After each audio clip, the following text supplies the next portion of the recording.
Hi, I'm Sarah Cowgill, along with Scott Cosenza, Dave Patterson, Graham Noble, and John Klar.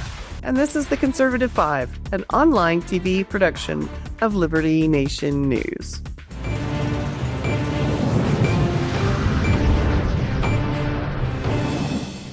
The all-important benchmark progress report is coming up as we're creeping up on Trump's first 100 days.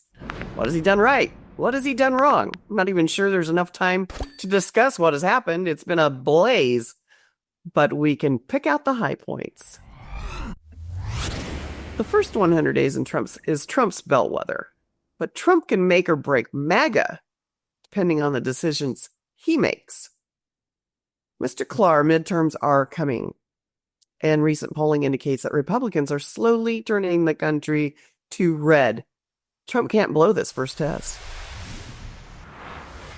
Well, he could, as I'm sure Scott would point out and did in our last episode together. I think things overall have been a whirlwind, taking advantage of the chaos on the left. Donald Trump has, I think it's an unprecedented stream of executive orders and actions. And as we know, the vast majority of Americans support deporting violent illegals. And they support law and order stateside. They support not having men in women's sports. Those are clear winners to push the nation further to the red by attracting independents and blue dog Democrats. The tariffs are a little more controversial and the jury might still be out.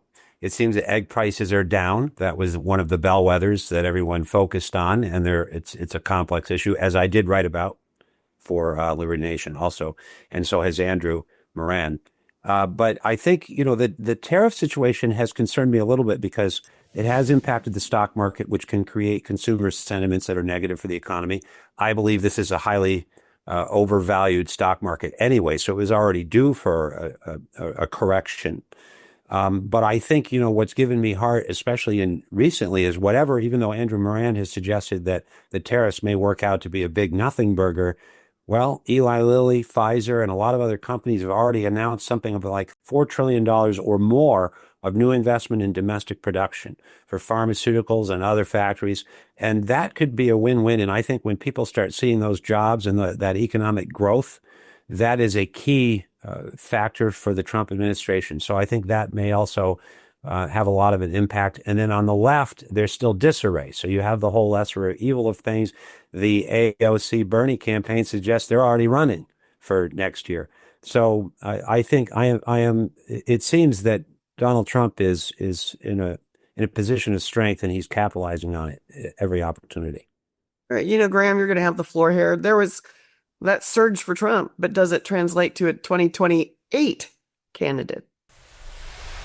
No, I really don't think it necessarily does. I mean, there's the obvious point that whether or not whoever the Republicans put up for 2028, and I wouldn't put money on it being J.D. Vance personally, but you never know. Maybe that's how it'll turn out.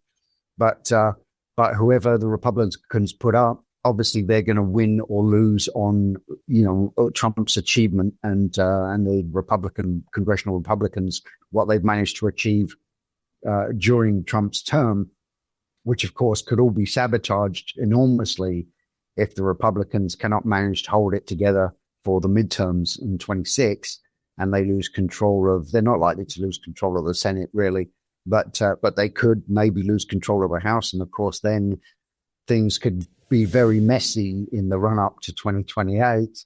And, it could be, it's really anyone's game at that point.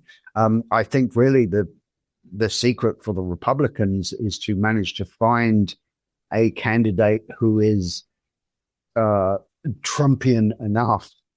And those were big shoes to fill, let's face it, both literally and figuratively. But, I think people, a lot more Republicans we're finding who weren't necessarily, who would describe themselves as Republicans first and Trump supporters second. Now, a lot of them are moving over to be absolutely Trump supporters.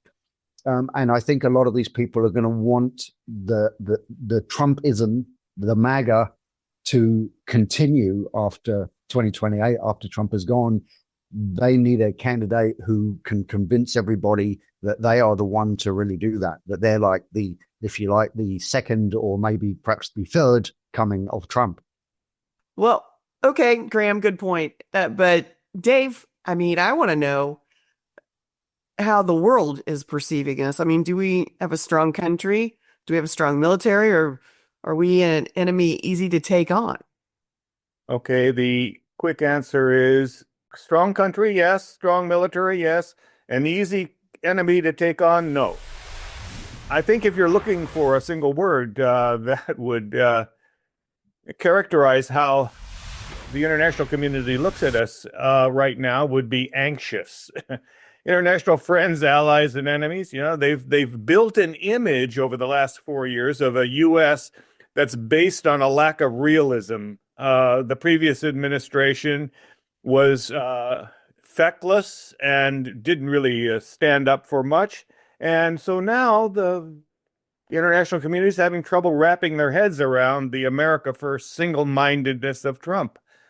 And he has withdrawn the U.S. participation from the WHO, World Health Organization, and the ridiculously expensive one-sided, the rest of the world, the U.S. Paris Climate Accord, and then the Climate and Damage Fund, where we pay for all the damage and climate worries of the rest of the world.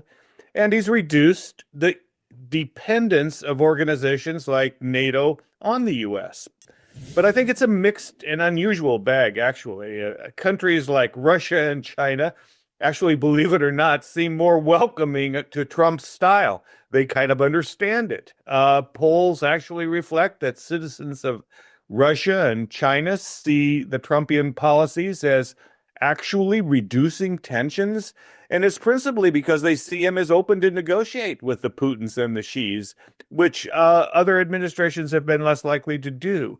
Trump is less confrontational from their perspective. Countries like India, Kenya, Nigeria, they're big pockets of support for Trump.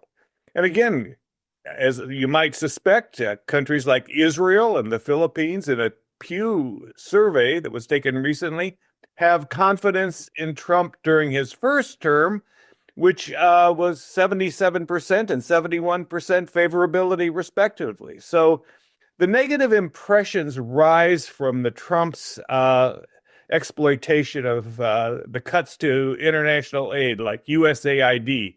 But most of the criticism comes from those who actually benefited from those programs, and the American taxpayers were not among them. Well, I'm going to throw this at Scott. Is the biggest hurdle going to be all these district court judges that try to overturn everything he does? Well, I think that time's going to be a bit of a cure for that, and there's enough time for it to be a cure before too long. That Pew study that Dave mentioned, I thought was interesting because one of the things it talked about was the reduction in, well, they kind of buried the lead, which was a lot more people are coming around to Republican Party membership and declining membership in the Democratic Party. One of the other points was there's a significant amount of leaning, which is to say that one doesn't say one is a Republican, but one leans Republican or one leans Democrat. Unwillingness to buy into the party identification that happens there. What I think is interesting is, like, I'm a leaner, so I am a libertarian, not a big L member of the Libertarian Party, but I am a libertarian philosophically, and I lean Republican because that's where I see those values reflected. So I think it's actually really good for the nation that people are less bought into the party, because party can become sometimes like a team. So it doesn't matter what they do, because you got to go report, back the team, even if maybe the policy isn't the best policy. And Trump, he lost the election. He lost his reelection bid in large part because libertarians turned away from him. And that's why he embraced them. I was in the room, you may recall, as I reported on Liberty Nation News, when he promised to pardon Ross Ulbricht, the person with the longest sentence for a nonviolent crime in the country, or rather commute his sentence. I think I misspoke. Mm-hmm. And he did do that. And that, I think, is huge. And then the second thing I think is just huge, really beyond measure, is Trump has taken away the restriction on high-flow shower heads in this country via executive order. And the fact that we can all now shower and get a great shower with a lot of high-pressure water, that's sort of an outlier. But we can all celebrate the ability to take a shower with a lot of water. So I do that. I'm excited about it. I'm redoing my bathroom as we speak. Oh man. Well, I don't know. I would like everybody to go around the room and say, "Hey, what grade do you think the American people, not Democrats or Republicans, but just the American people are going to give Trump at that 100 days?" Clar? B plus. Scott? B plus. Dave? A minus. Graham? I'm going to say a B. All right. Average of B plus. Average of B plus. Average Scott of and I are B+. right. It's because we're clean. We had good showers today. All right, for those great shower heads. For Democrats and the GOP, whatever Trump does will affect the future of all involved. All eyes are watching. Thanks, panel.